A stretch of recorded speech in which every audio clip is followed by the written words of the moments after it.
श्रीमद् भागवत अथ चतुर्थो अध्याय गोकर्णोपाख्यान प्रारंभ। अत्र ते कीर्तयिष्याम इतिहासं पुरातनं यस्य श्रवणमात्रेण पापहानिः प्रजायते। नारद जी, अब हम तुम्हें इस विषय में एक प्राचीन इतिहास सुनाते हैं। उसके सुनने से ही सब पाप नष्ट हो जाते हैं। पूर्व काल में तुंगभद्रा नदी के तट पर एक अनुपम नगर बसा हुआ था। वहाँ सभी वर्णों के लोग अपने अपने धर्मों का आचरण करते हुए सत्य और सत्कर्मों में तत्पर रहते थे। उस नगर में समस्त वेदों का विशेषज्ञ और श्रोत स्मार्त कर्मों में निपुण एक आत्मदेव नामक ब्राह्मण रहता था। वह साक्षात दूसरे सूर्य के समान तेजस्वी था। वह धनी होने पर भी भिक्षाजीवी था। उसकी प्यारी पत्नी धुंधुली कुलीन एवं सुंदरी होने पर भी सदा अपनी बात पर अड़ जाने वाली थी। उसे लोगों की बात करने में सुख मिलता था। स्वभाव था क्रूर, प्रायः कुछ न कुछ बकवाद करती रहती थी। गृह कार्य में निपुण थी, कृपण थी और थी झगड़ालू भी। इस प्रकार ब्राह्मण दंपति प्रेम से अपने घर में रहते और विहार करते थे। उनके पास अर्थ और भोग विलास की सामग्री बहुत थी। घर द्वार भी सुंदर थे, परंतु उससे उन्हें सुख नहीं था। जब अवस्था बहुत ढल गई, तब उन्होंने संतान के लिए तरह तरह के पुण्य कर्म आरंभ किए और वे दीन दुखियों को गौ, पृथ्वी, सुवर्ण और वस्त्रादि दान करने लगे। इस प्रकार धर्म मार्ग में उन्होंने अपना आधा धन समाप्त कर दिया। तो भी उन्हें पुत्र या पुत्री किसी का भी मुख देखने को न मिला। इसलिए अब वह ब्राह्मण बहुत ही चिंतातुर रहने लगा। एक दिन ब्राह्मण देवता बहुत दुखी होकर घर से निकलकर वन को चल दिया। दोपहर के समय उसे प्यास लगी, इसलिए वह एक तालाब पर आया। संतान के अभाव के दुख ने उसके शरीर को बहुत सुखा दिया था, इसलिए थक जाने के कारण जल पीकर वह वहीं बैठ गया। 2 घड़ी बीतने पर वहाँ एक सन्यासी महात्मा आए। जब ब्राह्मण देवता ने देखा कि वे जल पी चुके हैं, तब वह उनके पास गया और चरणों में नमस्कार करने के बाद सामने खड़े होकर लंबी लंबी सांसें लेने लगा। सन्यासी ने पूछा, कहो ब्राह्मण देवता, रोते क्यों हो? ऐसी तुम्हें क्या भारी चिंता है? तुम जल्दी ही मुझे अपने दुख का कारण बताओ।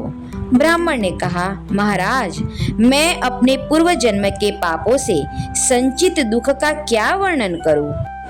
अब मेरे पितर मेरे द्वारा दी हुई जलांजलि के जल को अपनी चिंता जनित सांस से कुछ गर्म करके पीते हैं। देवता और ब्राह्मण मेरा दिया हुआ प्रसन्न मन से स्वीकार नहीं करते।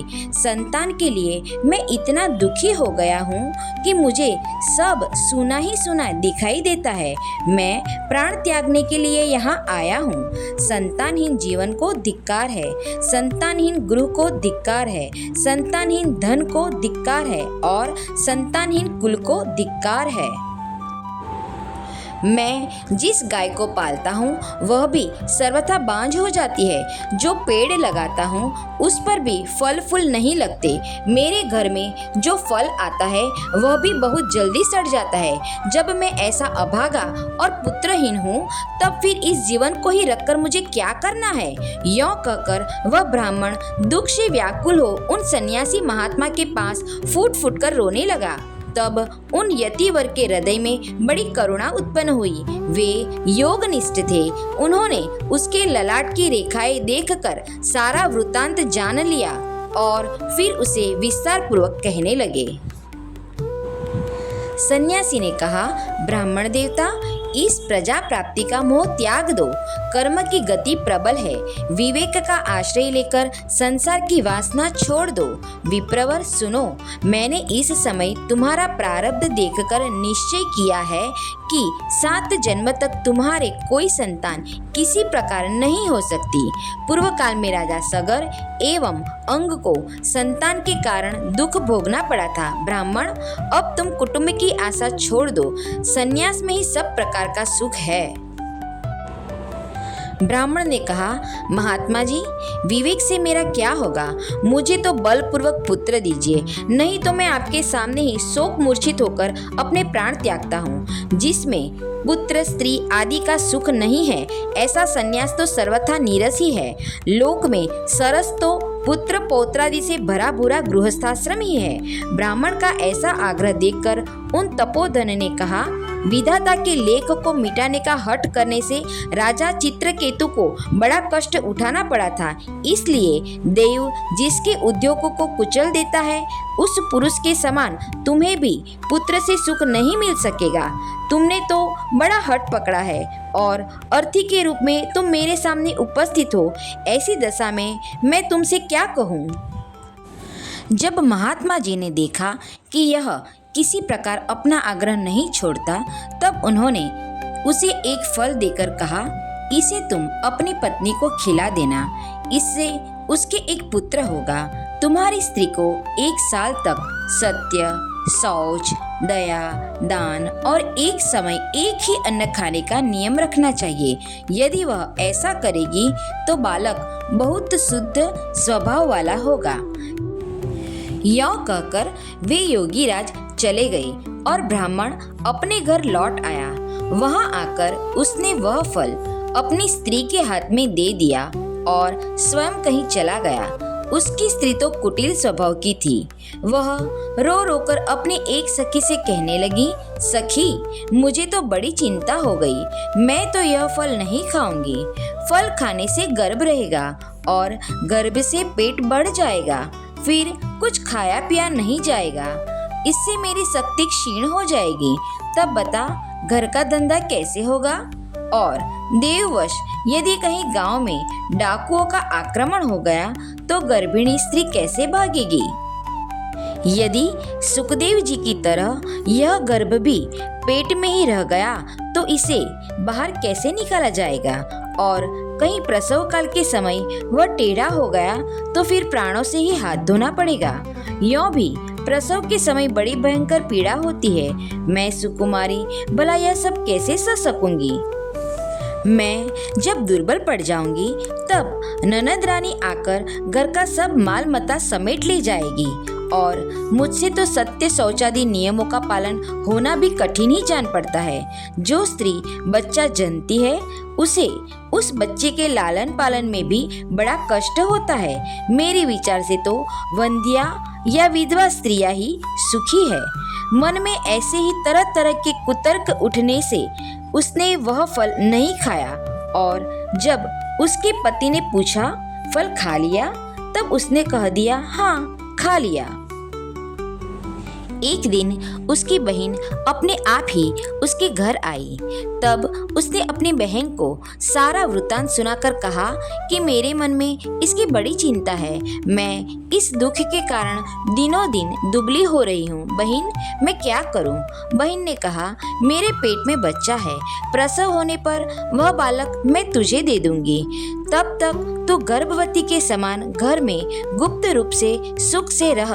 तू मेरे पति को कुछ धन दे देगी तो वे तुझे अपना बालक दे देंगे। हम ऐसी युक्ति करेंगी कि जिसमें सब लोग यही कहे कि इसका बालक 6 महीने का होकर मर गया और मैं नित्य प्रति तेरे घर आकर उस बालक का पालन पोषण करती रहूंगी। तू इस समय इसकी जांच करने के लिए यह फल गौ को खिला दे। ब्राह्मणी ने स्त्री स्वभाववश जो जो उसकी बहन ने कहा था वैसे ही सब किया। इसके पश्चात समयानुसार जब उस स्त्री के पुत्र हुआ तब उसके पिता ने चुपचाप लाकर उसे धुंधुली को दे दिया और उसने आत्मदेव को सूचना दे दी कि मेरे सुखपूर्वक बालक हो गया है। इस प्रकार आत्मदेव के पुत्र हुआ सुनकर सब लोगों को बड़ा आनंद हुआ। ब्राह्मण ने उसका जात कर्म संस्कार करके ब्राह्मणों को दान दिया और उसके द्वार पर गाना बजाना तथा अनेक प्रकार के मांगलिक कृत्य होने लगे। धुंधुली ने अपने पति से कहा, मेरे स्तनों में तो दूध ही नहीं है, फिर गौ आदि किसी अन्य जीव के दूध से मैं इस बालक का किस प्रकार पालन करूंगी। मेरी बहन के अभी बालक हुआ था, वह मर गया है, उसे बुलाकर अपने यहाँ रख ले तो वह आपके इस बच्चे का पालन पोषण कर लेगी। तब पुत्र की रक्षा के लिए आत्मदेव ने वैसा ही किया तथा माता धुंधुली ने उस बालक का नाम धुंधुकारी रखा। इसके बाद 3 महीने बीतने पर उस गौ के भी एक मनुष्याकार बच्चा हुआ। वह सर्वांग सुंदर, दिव्य, निर्मल तथा सुवर्ण किसी कांति वाला था। उसे देखकर ब्राह्मण देवता को बड़ा आनंद हुआ और उसने स्वयं ही उसके सब संस्कार किए।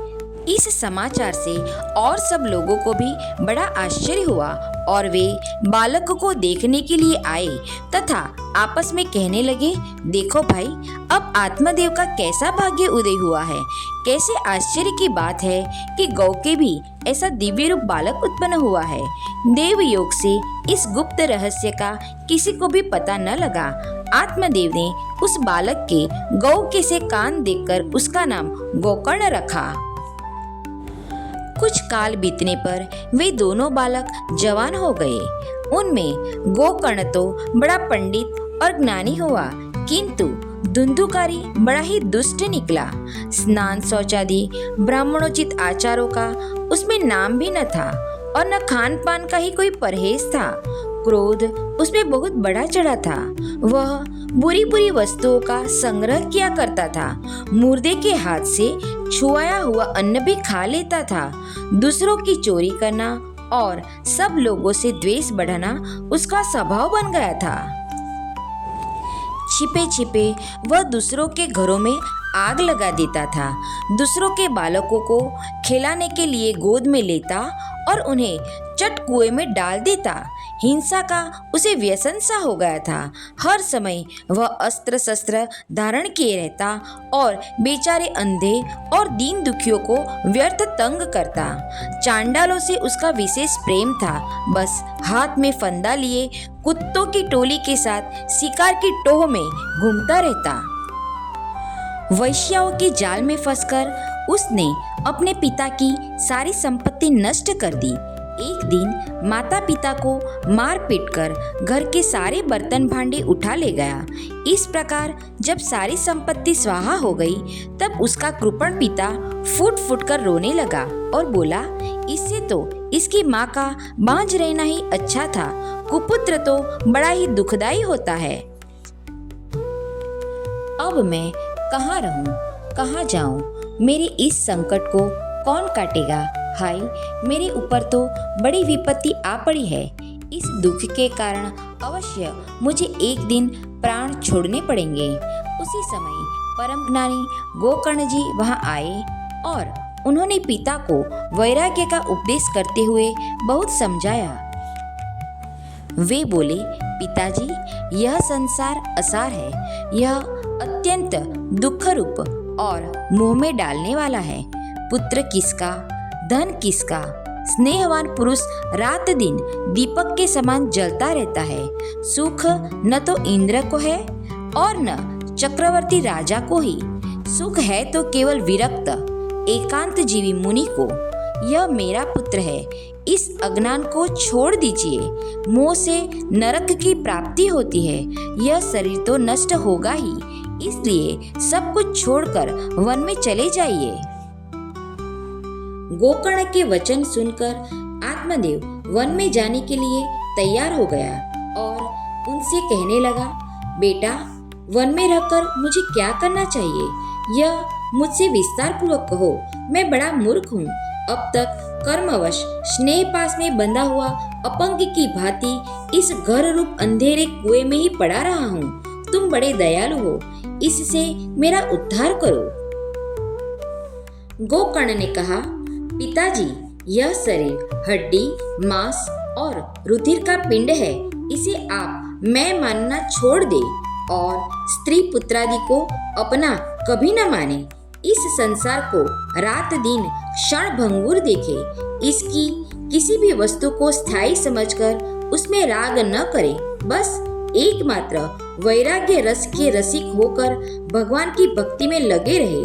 भगवत भजन ही सबसे बड़ा धर्म है, निरंतर उसी का आश्रय लिए रहे, अन्य सब प्रकार के लौकिक धर्मों से मुख मोड़ ले, सदा साधुजनों की सेवा करे, भोगों की लालसा को पास न फटकने दे तथा जल्दी से जल्दी दूसरों के गुण दोषों का विचार करना छोड़कर एकमात्र भगवत सेवा और भगवान की कथाओं के रस का ही पान करे।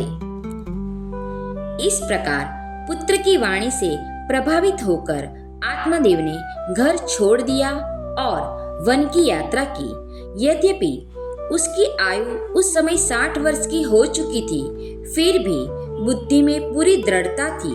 वहाँ रात दिन भगवान की सेवा पूजा करने से और नियम पूर्वक भागवत के 10वें स्कंद का पाठ करने से उसने भगवान श्री कृष्णचंद्र को प्राप्त कर लिया। इति श्री पद्म पुराणे उत्तरखंडे श्रीमद्भागवत महात्म्ये विप्रमोक्षो नाम 4थो अध्यायः।